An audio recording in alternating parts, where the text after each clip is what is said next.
Барлықтарыңызға сәлем. Осы видеода сіздерге бәліш рецептісімен бөлісетін болам. Каналға тіркелуді ұмытпаңыздар.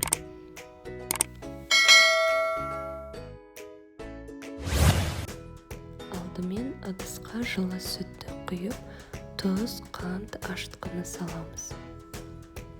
Сұйық майды құйып, артынан ұн саламыз.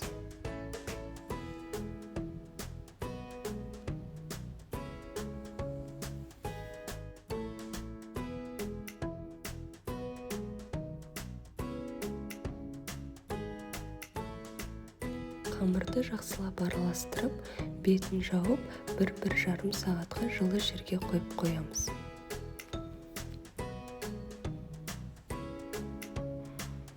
Салмасына картошканы тазалап, су құйып, тұз салып, суға пісіріп аламыз. Пюре қылып еземіз. 1 пияз турап, оны майға қуырып, пюреге саламыз. Дәміне қарай тұз, бұрыш қосамыз.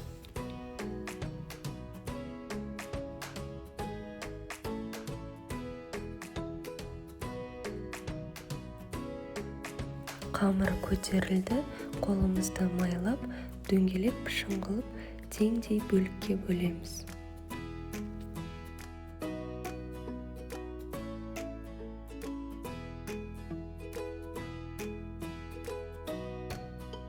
Әрқайсына картошканы салып, түйеміз. Листімізға пергамент қағазын төсеп, саламыз.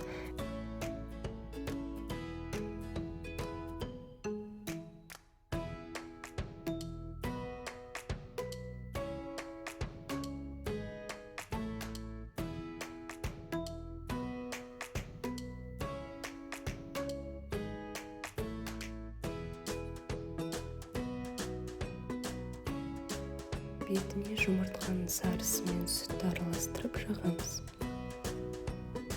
Қызып тұрған пеште 180 градуста 25-30 минут пісіреміз. Дәмді бәліштеріміз дайын, міндетті түрде жасап көріңіздер. Астарыңыз дәмді болсын.